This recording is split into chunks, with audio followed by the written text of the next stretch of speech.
តាមច្បាប់តើដីវត្តព្រះសង្ឃអាចារ្យគណៈកម្មការអាចធ្វើការលក់ដីនោះបានដែរឬទេ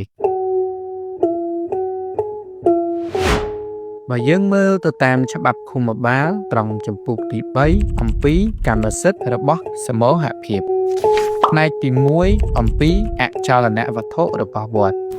មាត្រា20បានបញ្ញត្តិថាអចលនវត្ថុជាដីនិងសំណង់ដែលមាននៅក្នុងនិងក្រៅបរិវេណវត្តអារាមនៃព្រះពុទ្ធសាសនាជាបេតិកភណ្ឌប្រើប្រាស់ជានិច្ចកាលសម្រាប់ព្រះពុទ្ធសាសនានិងដាក់ឲ្យពុទ្ធសាសនិកប្រើប្រាស់ក្រោមការថែទាំរបស់គណៈកម្មការវត្ត